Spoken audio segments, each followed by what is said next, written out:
po na nag-request po sa atin na ipatanong si kaibigan natin Dwinding at Tatay Shoto dito. Subukan po natin baka nandito. Kung ano man po ang ipapaabot po ng ating kaibigan dahil po ay nagrally na po yung INC. Pagkatapos daw nito nag-request yung mga tao sa atin guys na ipatanong sa mga Dwindi kung matanggal na ba si Sara sa kanyang pangalawang pangulo at saka tuluyan na po bang tatablan po sa impeachment. Kaya nandito tayo sa lahat po ng mga gustong magpa-impeach sa Sara, sa lahat po ng payag talaga na ipa-impeach si Sara Duterte. Kung ano man ang masabi ng ating kaibigan, kung ma-impeach mo siya o matanggal sa kanyang kinauupuan ngayon, swerte kayo. Kung sabihin ni kaibigan na hindi po siya ma-impeach,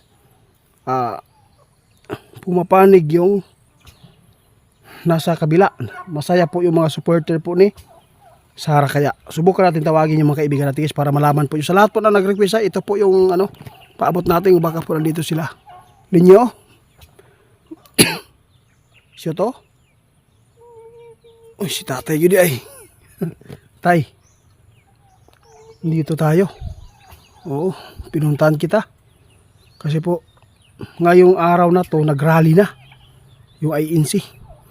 Kung ano po ba ang epekto nito pagkatapos niyan.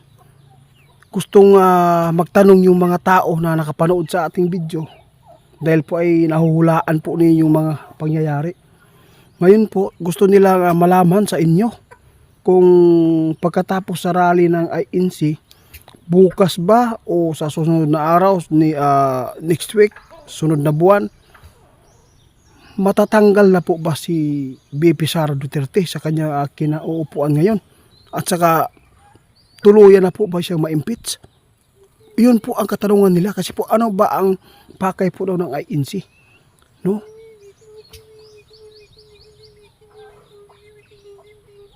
Nako guys, mirong malungkot ngayon at mirong masaya ang sabi ng ating kaibigan sa pagkatapos ng rally po ng INC. Ito po yung ipinapaabot ni tatay ngayon guys, no? Pasensya na po kayo kasi ito po talaga ang nakikita ni tatay ngayon sa sitwasyon sa impeachment po ni Sara.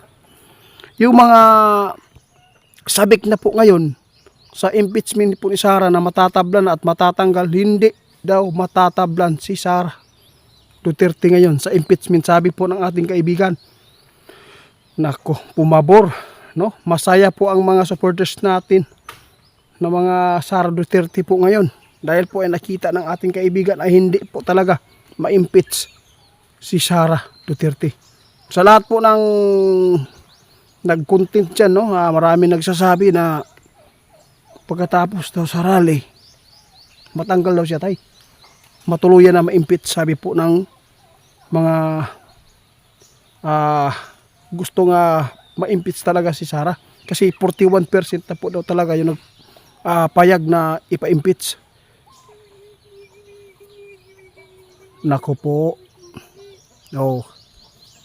Huwag po natin basta husgahan kaagad ang tao. Lalo na nakapanood kayo sa mga video ng iba para lang makapag-views, maka-content. Di ba? Maraming nai-scam. Ngayon po ang totoong kalagayan po ng impeachment po ni Sara pagkatapos sa rally, parang bumubuti, mas lalong bumubuti daw guys, sabi ng ating kaibigan. Bakit po nasabi po ninyo yan tayo na bumubuti po yung kalagayan po sa impeachment po ni Sara? Na hindi po daw talaga guys, hindi po daw talaga na matuluyan. Bakit po? Tinoy kaibigan, nakita yun eh. Yun po daw ang kanilang nakikita. No? Pasensya na po sa lahat po ng mga sabik na matanggal si Sara Duterte sa kanyang kinauupuan ngayon. Pasensya na po kayo Oo, ang ating kaibigan na Dwindi talaga yung nagpapaabot na hindi po talaga matanggal. Grabe. Paano na lang yung mga taong nagsabik-sabik na matanggal na. Kasi po pagkatapos itong rally ng INC ngayon, no, mayroon pong ikakabuti nito guys, no. Sa totoo lang, at least po walang nangyari ganito, di ba? Walang nasasaktan. At least po ibalik, mas maganda ibalik natin yung kanilang samahan, yun, di ba tay? Magpatawaran na lang, no. Kung magtanim tayo ng galit ngayon, alam mo ba, kahit ano ka pa kayaman, ano ka pa kapangyarihan dyan, lahat nasa iyo, no. Kapag mamatay tayo, wala tayong madadala kahit isang gramo na kayamanan mo dyan kapag namatay ka. Tapos tularan, wag po natin tularan, tulad po ng nangyari doon sa ito tay, sunog sa LA, di ba? Kinukutya po nila ang Panginoon, no. Grabe, lahat po, no, sinapwira nila ang Panginoon.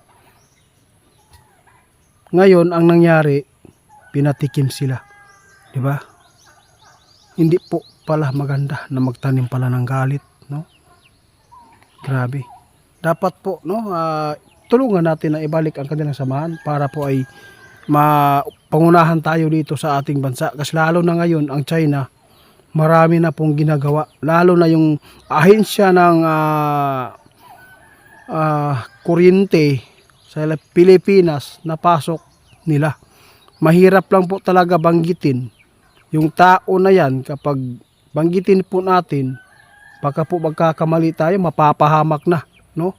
Kaya ipagdasal po natin, wala pong gumagawa ng kasamaan dito sa mundo na hindi po ipapahiya. Abangan po niyo yan, mapapahiya yan, no.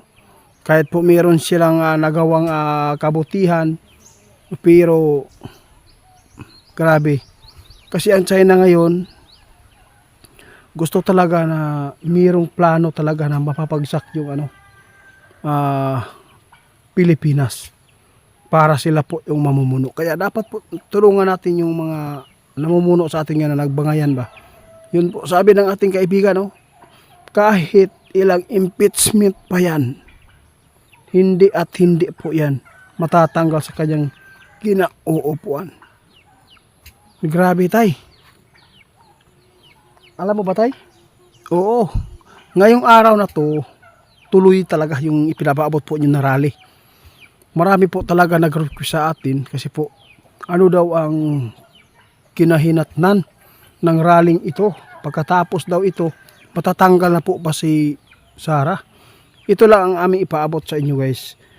Ang ginawa ng INC ngayon, no, nag-rally sila dahil po ay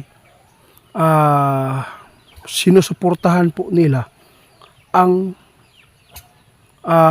pagtutol, no, na hindi po nagsang-ayon si BBM sa impeachment laban kay Sara.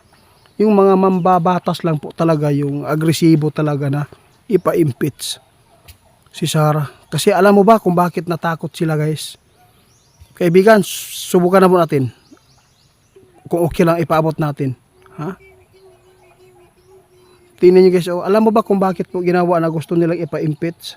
Natakot sila na si Sara Duterte ang susunod na presidente dito sa bansa natin. Kahit papigilan ninyo kung nakatadhana na ito sa kanila, wala tayong magagawa.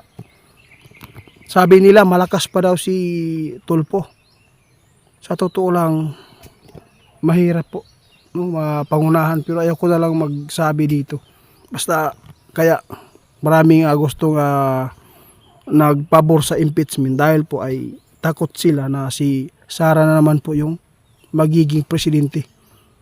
Paano na lang yung mga tao na nangungutya sa kanya ngayon, kung saan sila pupulutin, no? Kaibigan, salamat sa ipinabot